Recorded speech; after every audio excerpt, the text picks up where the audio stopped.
It's a pleasure to be with you tonight, and every time I have a chance to meet parents and friends, I learn more than I impart. So I'm sure that'll be the case tonight. You have a resource handout with a pathway on it. We could look at that as the central idea of mostly everything we're going to talk about tonight. And for direct parent support, you also have a handout of parent mentors that are working in local schools. That I don't think it's three-hole punch. It was a single handout. It lists all the parent mentors. And my colleague at the State Support Team 3, we're neighbors just across the street on Oak Tree Boulevard, is Terry McEntee. And Terry's the parent and family support consultant who can provide resources and information. There were some booklets I passed out for the new IEPs that are coming out. They're not out yet, but hopefully we'll have information on that soon. So, Terry would be a good contact person along with me for career tech. This would be the key organizing idea, that we're all on a pathway. We're on a pathway as parents to support our sons and daughters to pursue their passions for work and for community life. We're on a pathway as parents and friends to support students to pursue productive employment and productive community life. And I'm on that pathway as a grandparent because I'm taking care of, I work half-time and I'm taking care of Brecken and Brandon half-time also. So I just realized as I work with Brecken and Brandon how much work it is to be a parent. And the days that I have them from say 7:15 to usually 4:30, 5 o'clock, I come home exhausted. So, so I have the deepest respect for what you're doing, because I'm getting a little refresher in doing that activity and loving every minute of it. So a couple of the things we'll talk about tonight is just rejuvenating yourself. Certainly as educators, to rejuvenate ourselves, to work with the stress that's present in educational settings, and as parents, to constantly rejuvenate ourselves to support our sons and daughters. And I'm going to look at the idea of a pathway that it's never straight. There's curves and there's little risks. The curves are clear in how the rocks start out and then go up a bridge to hopefully would be community employment, would be community being successful in the community as a worker, or successful in another work setting. And Employment First maintains that community employment is a great goal. I've worked with students as, campers, as a camp counselor with severe cerebral palsy, blindness, and were inspirational people, and their main job was to teach me how to position them to get their braces on, how to position them for dressing and toileting. And they were great at that. So whatever we do, whether it's working for money or working to manage our personal needs or to help somebody else with their personal needs, it's worthwhile work. And that pathway could represent a job that would be doing retail work, or it could represent self-help skills that empower you to connect with your caregivers and people that you're going to inspire just with managing the tasks of daily life. So a few of the resources we'll touch upon, and let me ask you so I can kind of adjust my remarks because my time is limited. How many of you have worked with Ohio Means Jobs? Great, so a number of people. And how many of you have worked with a program called VoCFit, VOCFIT, vocfit.com? Okay, that's a new program, and I believe Dr. Hale uses a similar model in matching student skills with job requirements. But the goal of VocaFit, or Ohio Means Jobs, would be to make that transition from secondary school to post-secondary school so that there is no loss or no lag time, and the skills that you've developed in one setting can be transferred quickly to another setting without doing a lot of reassessment. And I think VocaFit is a model that uses that pathway. The pathway could be looked at as the skills for a job. And that job could be doing some manufacturing, some light production, could be washing dishes, it could be stocking in retail. So the pathway, each stone would define a skill for that particular job, and then you would say, where is the worker on that pathway? And you would actually have a printout that says green is skills are in great shape. Yellow is skills that maybe need some intervention, and then orange is, well, these skills are particularly challenging, and red is these skills don't fit too well. And then a job developer could say to an OOD counselor, well, students mastered these skills in trial work settings, and the job coach can focus on these specific skills, or we could do an adjustment to the job responsibilities by engaging the employer and saying, what would be your preferences? Would those green areas, and if we worked on the yellows, be a productive employment setting? And there's the VocaFit itself would be a presentation, but it uses that pathway again of the student being on a particular stone regarding to what you need to do for a particular job. And the reason I mentioned it is I'm hoping that people working in high schools can use the VocaFit for part of their career assessment, and then have the OOD counselor directly on that team to focus their efforts on picking up where the young man or woman is. Okay. Now, having been, just privileged to work in a number of IEP meetings with students that I would seek to place in employment, I know time is limited, and it's important to get everyone on the same page to have productive results. Also, there is a need for parent leadership to empower the team to work on a set of factors that will bring the quickest results and focus services.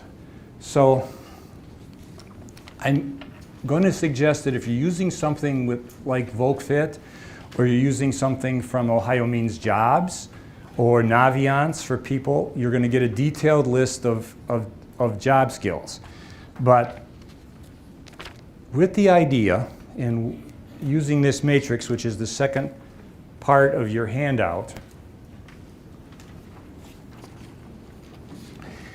there's really 6 factors that determine whether a student is going to be a good fit for a particular job. And the first factor is safety. When Paul O'Neill came to Alcoa Aluminum and the company was near bankruptcy and there was a lot of disagreement about what the union was doing and what management was doing and what their strategy was, focused on safety and made safety job one. And of course, as people who love their sons and daughters and grandchildren, safety is job one. So in a work situation, a unifying factor in looking at whether it's a community activity or a work situation is safety present? And then a high level of safety, this could start in kindergarten. I'm doing it with my granddaughter crossing streets. A high level of safety would be listed as high level in the matrix. Safely works with materials and processes in school, career technical education labs, and/or community work sites. And given that safety is the first thing you teach. What level of supervision do you need to maintain that safety?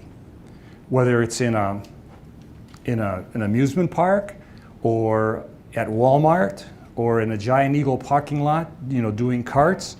How much supervision do you need from a job coach or someone who's going to ensure that you know the safety components of whatever environment you're in? The third thing is, where can you be goal directed? And this is where your preferences, interests, needs, and strengths come into being. And I think the main point I could make this evening is that goal directedness should be something that flows because you like to do it. And that's where career assessment comes in.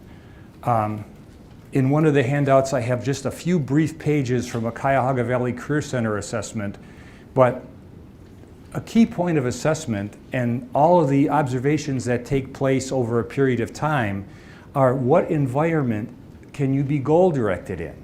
Do you need to physically move? Do you need fine motor coordination? Do you need alertness? Do you need customer interaction? So what work settings would you be goal directed in? And then if you're going to work for a long period of time, hopefully the rest of your life, what's your endurance for a particular goal? And that's where we're going to tie in a few things about building endurance and building focus. And then after you've established that, if you're a person, say with autism, then you need to be belonging. You need to feel that sense of belonging. So that would be the fifth factor, and that would be teamwork or a social environment. And adjusting to that social environment so that you can be connected with people. You can come home at the end of the day feeling you have some friends or people you enjoy being with. And that really sustains you because it helps you push yourself, get self-discipline, because you're part of a team. And then the sixth factor, and probably the most important, is, can you assume responsibility to make choices when things don't go right? Can you figure out who to ask for help, or what strategy to use to resolve a problem? And again, if you have a very specific task analysis of all the job skills through Ohio Means Jobs or VocaFit, then you'll have those detailed skills to determine where you would need to practice self-direction. Hopefully that would be a way that you could channel some of the efforts of the IEP team. And I found in my career that parents are the leaders in bringing a job from application to making it work, because you have the motivation to get to the job with your son or daughter, and then after a day of work to debrief and see how things went. And then of course transportation is part of that also. So I think those six factors are constantly being developed through your parenting. And of course, you're doing that in many different situations. And we're going to come back to VocaFit and Ohio Means Jobs in a little bit. But I'd like to jump ahead to something called the Calm Classroom. And the Calm Classroom is a program that started in Chicago, and it basically says we all deal with a lot of stress. How many of you are dealing with stress as parents and caregivers? Educators? Yeah, not even a little bit. And the idea is that as we sit here after a busy day, you have all sorts of impulses that are filtering through your subconscious, through your amygdala into your conscious. And those impulses could be, gee, did I get to the bank today? Did I make that deposit? Did I pay that bill? Did I meet that deadline for the field trip? Did I schedule that doctor's appointment? Will I have enough time to stop at the grocery store before I go home? And you find yourself in a situation where there's so many things that are filtering up in your conscience that it's hard to be present in the moment and saying, gee, life is good. I've had a good day, and I've got some plans to make for tomorrow. So the Calm Classroom, it started in Chicago. It's in over a third of the Chicago schools. It's in all of the Detroit public schools. It's growing in California. And they take brief exercises that involve stretching, breathing, and simple movements. Starts with preschool, goes all the way up through high school, and they're finding that achievement is increasing, students are more focused, discipline problems are going down, and for schools that are using a Tier 1 intervention like PBIS, it's a strategy to help students center and calm down. And there's different ways of looking at it. It's strictly a physiological process that helps your brain manage the impulses that are below subconscious and be mindful in the present about what you can control. Because the past is history, the future is a mystery. Right now, all we have is the here and now, which is why they call it a present. It's a gift. So that's what meditation does. Sometimes people will think that it's a spiritual practice. It can be if you take it to that level, but it's strictly a physiological practice, like learning to ride a bike comfortably and calmly. And like learning to ride a bike, you're first a little wobbly at it, and as you do it and practice it, it calms down. It helps you calm down. So we're going to come back to that in just a minute. I'm not going to take the time to show a lot of the Calm Classroom, but there's, in your resource handouts, I have that focus on business and industry. So I looked at a couple business and industry examples of the role of meditation. And this one is from American Association of Individual Investors. And basically what it says is that people who are making decisions with the press of a button to move hundreds of thousands of dollars have a lot of stress. And many times act impulsively. And with disastrous results. So some of the big investment houses have actually set up meditation programs so people think about, well, gee, should I react to this, or is there a plan? And then for parents and teachers, their idea is when you listen to a CEO talk, listening with that inner voice, does the person have anxiety? Does the student feel upset? And that helps us as parents and teachers to focus on dealing with that feeling of upsettedness and getting that person to center. And as was shared, for students who act impulsively, and really that could be all of teenhood, if you're working with teenagers, it's to get gee, I really should look carefully before I make that left turn. Now it'd be a good idea to back off on the pedal and keep the car at the speed limit. So all those things that are done impulsively, many times with accidents or especially in the workplace, the meditation helps us center. And the Calm Classroom in the website, there's a page in the handout with all the websites listed, and I will make this available on our drive. So if you want these links hot, I will share a link with you through email that you can share out. So the role of meditation is crucial in a teacher maintaining a calm in your classroom. For a student, when something is difficult, it's keeping that calmness. Just out of curiosity, how many of you meditate? Wow, that's great. So we have a number. We have a number of people. And I... Just go to bed. Yeah.